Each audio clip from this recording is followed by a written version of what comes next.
Hey guys, what is up? Today I come to you yet with another weekly review of Days, and we are at episode 22, and we have 2 more episodes to go, and I don't think I'm ready, or I will never be ready for this series to go because it got so good.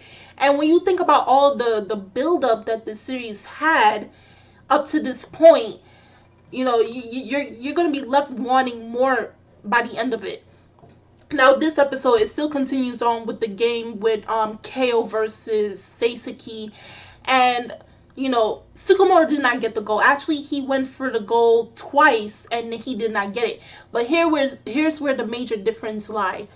He's aiming for the ball now. He's becoming a true soccer player where he's not hesitating to get that ball and shoot and go. He's actually filling in that position of a forward very well. I mean, he's still himself, but that position where he's going to strike for the ball, he's filling in his position of forward very well.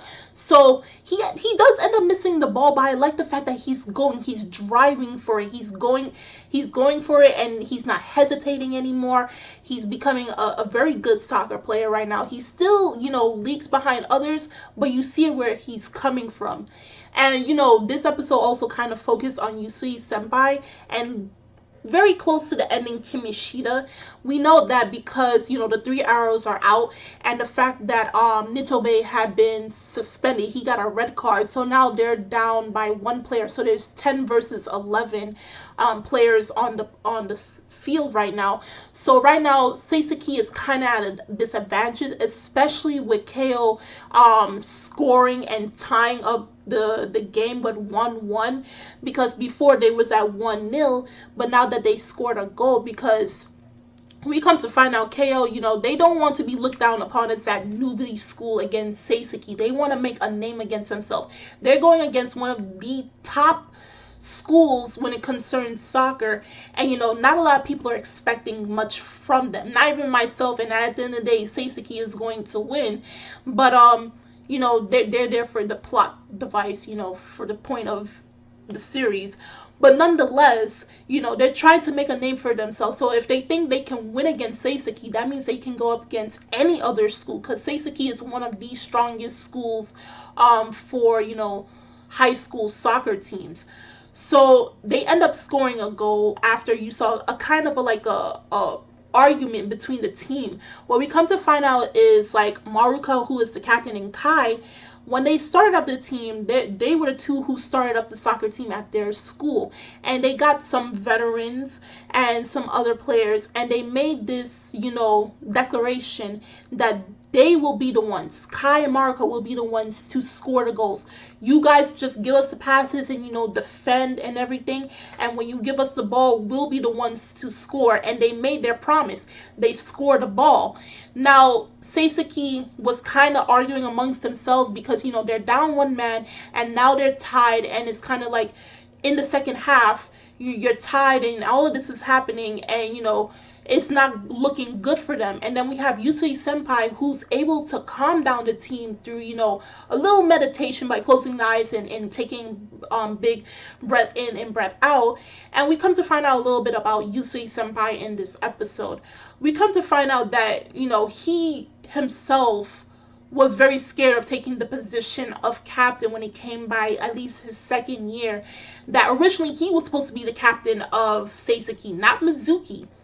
He gave the position to Mizuki because to him, he felt like he was running away from the position. He felt like he could not deal with the burden of carrying on the tradition of Seiseki's legacy, and he ran away from it by giving the position to Mizuki. So now that he has to fill in the role for at least 1 game until Mizuki comes back, he now understands where Mizuki is coming from, but he also understands why Mizuki gave him the ban instead of some other 3rd year on the team. And he feels like it's because Mizuki knew that he was weak and unstable for that position. But nonetheless, until Mizuki comes back, he's going to do everything that he can to guide the team to victory against KO, and to ensure that, their 3 years of building up this team and being on this team does not go to waste. of course, before he can get the ball into the goal, is kicked out, and we got where Tsukamoto goes for the ball, and he's about to do a volley. Of course, he's a newbie, so he's not able to do all of those advanced techniques, but it does earn him a free kick very close to the goal. When he caught that ball and he bumped it with his chest, I'm like, my son is growing, and I'm so sad that this is ending, because I want to see him continuously growing. Like, he's turning into such a good player now. When you compare him to from this episode and compare him to the first episode, you're gonna see major growth. So of course he gets the free kick to Kimishita, and we have where, we saw in last week's episode how well Kimishita is capable of controlling the ball. But my God, when we saw how he kicked the ball in this episode, it was like, it was really crazy when you think about it. Now, we all know Kimishita still to this day beats himself up because he was unable to face up against Indo, and he lost against Indo. And he compared himself to him and Tyra, where he says, if Indo has creativity, then Tyra has, the physical power behind it, and that he can compare himself to those two players, especially since they play the same position. I can't remember the position at the time right now, but I'm guessing it's with defending or something like that sort.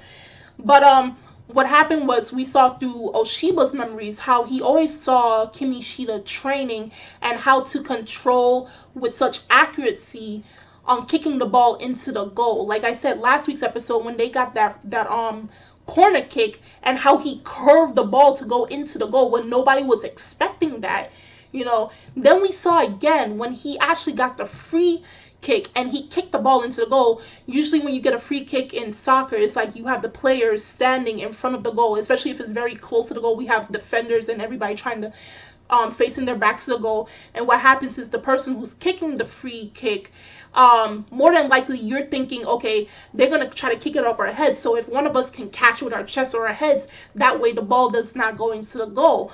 But like I said, with his accuracy, something that he has over Tyra and Indo, with his accuracy over the ball, his immense control, he kicked the ball under, when the players all jumped up, he kicked the ball under their feet and it went inside the goal, and they scored another goal. So it's now 2-1 at this point, and I'm hoping, since they're in the second half of the game, I'm hoping that they continuously keep this streak. They hold tight onto it and don't let KO get another goal, and so that way they can beat them and move on to the next stage. And then, we get back our 3 arrows, and then Seiseki is whole once again. But nonetheless, this was a pretty hyped up episode. It was a really good episode, and then they got the goal at the end. I loved especially Tsukamoto. Who really shined in this episode was Tsukamoto, Usui-senpai, and Kimishita.